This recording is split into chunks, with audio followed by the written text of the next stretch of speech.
මං දැකලා තියෙන මට මුණ ගැහිලා තියෙන හස්බන්ඩ්ලා ඇතුලේ මම ගොඩාක් වෙලාවට දැකලා තියෙනවා වයිෆ් ගෙන් අප්‍රීසියේෂන් එකක් හම්බ වෙනකම් බලාගෙන ඉඳලා. හැබැයි එහෙම කිසිම අප්‍රීසියේෂන් එකක් නොහම්බ වෙන පිරිස ඉන්නවා. එයාලගේ චරිතය, එයාගේ රෝල් එක ඇතුලේ එයා කරන්න තියෙන චරිතය එයා උපරිමයෙන් කරනවා. හැබැයි පෙරලා යාට ඒකට අප්‍රීසියේෂන් එකක්වත් පෙරලා යාව කරපු කාර්ය ගැන කතා කිරීමක් සඳහන් කිරීමක් නොකරන හේතුව මත ගොඩාක් ලොකු ප්‍රශ්න වලට මුහුණ දුන්න තරුණ කට්ටිය මට හම්බෙලා තියෙනවා. හස්බන්ඩ්ලා කොහොමද කැමති අපි යාළුව අප්‍රීෂিয়েට් කරනවා නම්? ගොඩක් වෙලාවට මං හිතනවා හස්බන්ඩ්ලා කැමති අප්‍රීසියේෂන් එක ටැන්ජිබල් දෙයකට වඩා අර හැඟෙන දෙයක් බවට පත් වෙන එකට හස්බන්ඩ්ලා ගොඩක් වෙලාවට කැමති වෙන අවස්ථා තියෙනවා. හැබැයි හස්බන්ඩ්ලා ඒක කරන්නේත් අනිත් පැත්තට.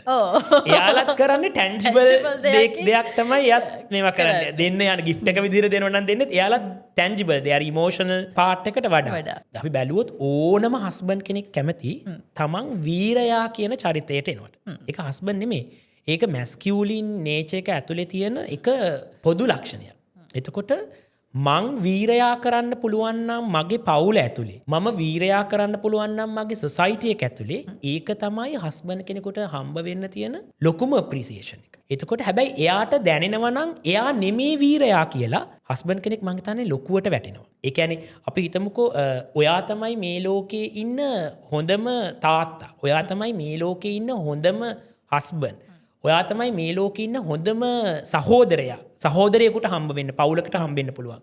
ඔයා තමයි මේ ලෝකේ ඉන්න හොඳම පිරිමි කෙනා මම දැකලා තියෙන. කියන ඒ අදහස, ඒ වැලියු එක එයාට එද්දි එයා මම හිතන්නේ අර ඉන්න ප්‍රමාණයට වඩා ලොකු ප්‍රමාණයක් ඉස්සරහට යනවා. දැන් අපි හිතමුකෝ හස්බන්ඩ්ව කම්පෙයාර් කරලා කිව්වොත් බලන්න අරයා මෙහෙම කරනවා. ඔයා තමයි ඒක කරන්නේ නැත්තේ. එහෙනම් මෙයා මෙහෙම කරනවා. ඔයාට තමයි ඒක කරන්න බැරි වෙන්නේ.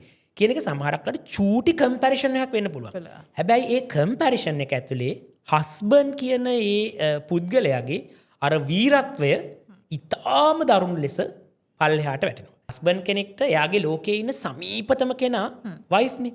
ඒතකොට වයිෆ් ගෙන් එන්නේ අප්‍රීසියේෂන් එක හම්බ වෙනවා නම් වයිෆ් එයාව උස්සලා තියෙනවා නම් ලෝකේ ඉස්සරහා මෙයා තමයි ලෝකේ ඉන්න හොඳම පුද්ගලයා කියලා එයාට මං හිතන්නේ ඒක තමයි ජීවිතේ ලබා ගන්න පුළුවන් හොඳම ත්‍යාගය, හොඳම අප්‍රීසියේෂන් එක.